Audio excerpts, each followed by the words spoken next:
Ok, pas tous, bien-aimés frères et sœurs. Au Congo, en RDC, on fête la journée du 17 mai. C'est une journée fériée, c'est la fête, c'est une journée de libération. Déjà, on a trop de fêtes chez nous là-bas. Hein? J'ai dit chez nous parce que bon, je suis africain, mais je suis du Congo-Brazzaville. On a trop de fêtes chez nous. Même au Congo-Brazzaville, c'est pareil. Trop de fêtes. Où en fait, tel jour, telle journée, tel ceci, tel cela. Ça ne sert à rien. Surtout en RDC. Il faut savoir, le 17 mai, là, en fait, c'est le jour où les Rwandais sont rentrés au Congo. C'est la date du malheur des Congolais. Que les Congolais eux-mêmes fêtent. J'espère que cette fois-ci, Tshisekedi va annuler ces festivités et va décider d'enlever cette journée-là. Quand un Rwandais reviendra, parce que les Congolais veulent les Rwandais, bon, il pourra rechanger ça. Mais je pense qu'un vrai Congolais ne devrait pas célébrer cette journée. Même si c'est l'entrée, ça correspond aussi à l'entrée de Laurent Désiré Kabila à Kinshasa, ce n'est pas une journée de libération, les amis. Je ne comprends pas.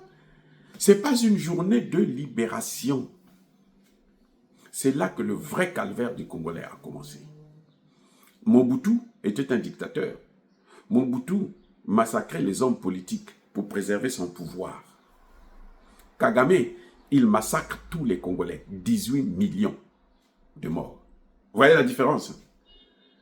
Mobutu n'en a pas fait 5 000, 10 000, 20 000. Non, non, non, non, c'est pas possible. Parce qu'eux, ils s'attaquaient aux hommes politiques, à ceux qui étaient gênants pour son pouvoir. Donc, c'est vrai, c'est condamnable, c'est clair, mais Kabila, il est venu massacrer plus que la population de tout le Rwanda. C'est comme si il a massacré le Rwanda et le Congo, Brazzaville. Vous voyez ce que Kabila fait, non? Toute la population du Rwanda et toute la population du Congo-Brazzaville, il les liquide tous. Et ça a commencé quand il a pris le pouvoir à Kinshasa. Quand il est rentré à Kinshasa. Le 17 mai ne devrait pas être célébré comme une journée fériée, une journée de fête, une journée de libération. C'est une journée mémoriale où les gens devraient réfléchir maintenant. Comment on doit se comporter vis-à-vis de ces Rwandais. Les amis, tant que les Congolais ne vont pas prendre conscience de leur histoire, ça va être difficile de s'en sortir. C'est clair. C'est la journée où les gens doivent se poser la question, mais qu'est-ce que nous avons fait au Rwanda pour que le Rwanda puisse nous malmener, maltraiter, massacrer, comme il est en train de le faire actuellement? Les Américains ont demandé à Kagame de quitter Goma et Bukavu. Kagame renforce. Il fait tout le contraire. Et les amis, il y a un problème. Il y a un problème. Vous voyez, et on ne peut pas penser que la journée du 17 mai, c'est une journée de libération. Non. Le jour que tous les Rwandais vont sortir là, de la RDC, tous les Rwandais de la RDC, y compris à Kinshasa, là, ce sera la journée de la libération. Mais pour l'instant, c'est la journée du malheur, c'est le début du commencement du calvaire. Le chemin de la croix du Congo a commencé le 17 mai. Mobutu était congolais, Kabila n'est pas congolais, c'est un Rwandais.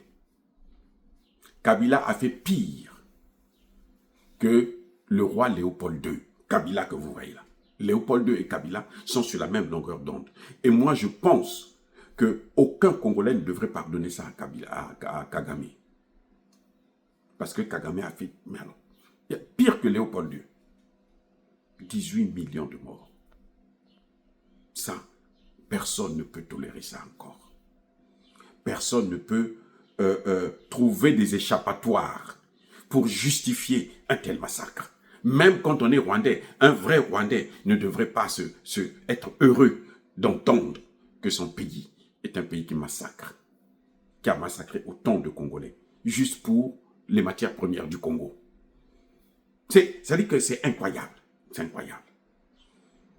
Donc, je crois que le président Tshisekedi devrait cette fois-ci arrêter avec des fêtes inutiles, des fêtes de malheur.